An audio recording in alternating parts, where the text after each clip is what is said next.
Friends, நம்மளுடைய மணப்பெண் சமையல் வீடியோ பார்க்கும்போது வீடியோ கீழே இருக்க ரெட் கலர் சப்ஸ்கிரைப் பட்டனை ப்ரெஸ் பண்ணிவிட்டு பக்கத்தில் இருக்க பெல் ஐக்கானை கிளிக் பண்ணும்போது நீங்கள் ஆல் செலக்ட் பண்ணி கிளிக் பண்ணி வச்சிட்டிங்கன்னா உங்களுக்கு புதுசாக வரக்கூடிய வீடியோஸ் உங்களுக்கு நோட்டிஃபிகேஷன் அப்டேட் ஆகிடும். ஃப்ரெண்ட்ஸ்,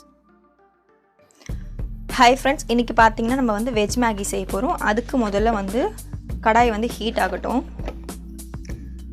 நல்லா சூடான பிறகு ஒரு 3 ஸ்பூன் அளவுக்கு எண்ணெய் சேர்த்துக்கோங்க. ஒரு அரை ஸ்பூன் அளவுக்கு கடுகு உளுத்தம் பருப்பு சேர்த்துக்கலாம். கடுகு உளுத்தம் பருப்பு பார்த்திங்கன்னா நல்லா பொரியுது. ஒரு கொத்து கருவேப்பிலை ஆட் பண்ணிக்கலாம்.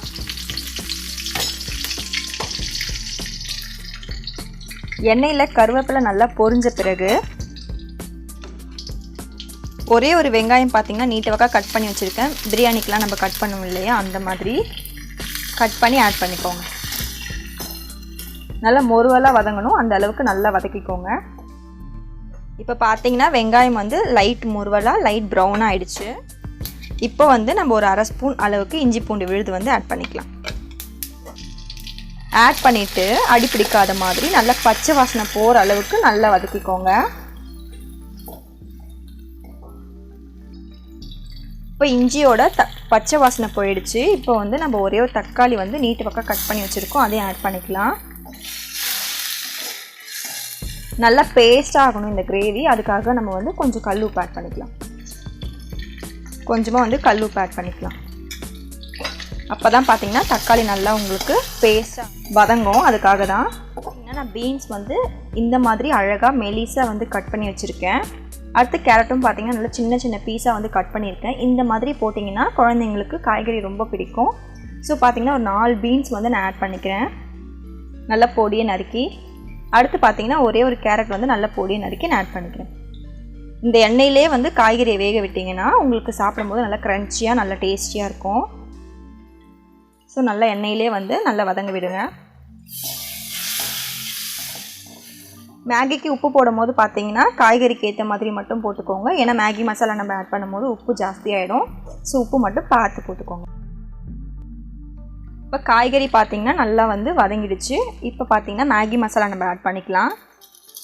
எண்ணெயிலே வந்து மேகி மசாலா போட்டிங்கன்னா உங்களுக்கு மேகி சாப்பிடும் போது மசாலா வாசனை வந்து பச்சையாக இருக்காது. ஸோ எண்ணெயிலே வந்து மசாலாஸ் எல்லாத்தையுமே ஆட் பண்ணிடலாம். பெரியவங்க சாப்பிட்றதா இருந்தால் அரை ஸ்பூன் அளவுக்கு சில்லி பவுடர் சேர்த்துக்கலாம். அரை ஸ்பூன் அளவுக்கு தனியா பவுடர் ஆட் பண்ணிக்கோங்க. அரை ஸ்பூன் அளவுக்கு கரம் மசாலா ஆட் பண்ணிவிட்டு இந்த எண்ணெயிலே பார்த்தீங்கன்னா மசாலா எல்லாத்தையுமே வந்து மிக்ஸ் பண்ணிவிடுங்க. ஒரு நிமிஷம் பார்த்தீங்கன்னா எண்ணெயில் நல்லா மசாலா வதங்கிடுச்சு. இப்போ என்னோடய சொம்பு பார்த்தீங்கன்னா இந்த சைஸ் தான் இருக்குது. இதில் நான் ஒரு சொம்பு அளவுக்கு தண்ணி வைக்க போகிறேன். எப்பயுமே பார்த்தீங்கன்னா வெஜ் பிரியாணி நீங்கள் மேகியில் செய்ய போகிறீங்கன்னா ரொம்ப தண்ணி வச்சிடாதீங்க. மேகி வந்து குழஞ்ச மாதிரி ஆகிடும். அப்படி இருந்துச்சுன்னா சாப்பிடும் போது உங்களுக்கு பிடிக்காது. நல்லா வந்து நம்ம பார்க்க நல்லா முக்கால் பதத்தில் மேகி வெந்த மாதிரி இருக்கணும். அப்படி இருந்தால் ரொம்ப டேஸ்ட்டாக இருக்கும். ஸோ பார்த்திங்கன்னா தண்ணி வந்து நம்ம கம்மியாக வச்சுக்கலாம். 2 பாக்கெட் மேகிக்கு நீங்கள் பெரிய கிளாஸ் வச்சுருந்தீங்கன்னா 2 கிளாஸ் அளவுக்கு வச்சா போதும் தண்ணி. இப்போ பார்த்திங்கன்னா நம்ம வந்து ரெடி பண்ண தண்ணி நல்லா கொதிக்குது. அதில் வந்து நம்ம மேகியை போட்டுடலாம்.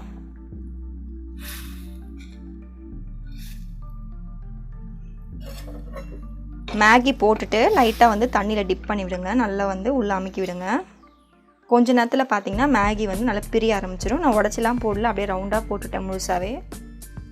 இதுக்கப்புறம் நீங்கள் மூடி போட தேவையில்லை, அப்படியே வந்து வேக வைங்க. கரெக்டாக உங்களுக்கு பக்குவமாக கிடச்சிடும், குழையாமல்.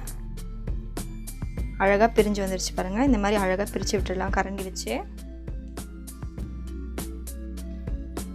இப்போ இந்த தண்ணி ஃபுல்லாக சுருங்கணும். மேகியோடு சேர்ந்து சுருங்கிட்டால் நம்மளோட வெஜ் பிரியாணி வந்து ரெடி ஆகிடும். ஃப்ரெண்ட்ஸ், பார்த்திங்கன்னா நல்லா தண்ணி வந்து சுருங்க ஆரம்பிச்சிருச்சு. அடி பிடிக்காமல் நல்லா கிளறிட்டே இருந்தீங்கன்னா தண்ணி மொத்தமும் வந்து இந்த மேகியோடு சேரணும். நம்ம மசாலா ரெடி பண்ணோம் இல்லையா, அந்த மசாலா வந்து கரெக்டாக மேகியோடு சேரணும். அப்படி சேர்ந்தால் தான் நம்மளோட வெஜ் மேகி வந்து ரெடி ஆகிடுச்சுன்னு அர்த்தம். இப்போ பாருங்கள், ரெடி ஆகிடுச்சு. நல்லா லென்த்தாக இருக்குது பாருங்கள். மேகி உடைக்காமல் போடுறதுனால தான் நமக்கு எல்லாமே லென்த்தாக இருக்குது. நூடுல்ஸ் எல்லாமே தண்ணி ஃபுல்லாக ட்ரை ஆனோடனே நீங்கள் அடுப்பு ஆஃப் பண்ணிவிடுங்க.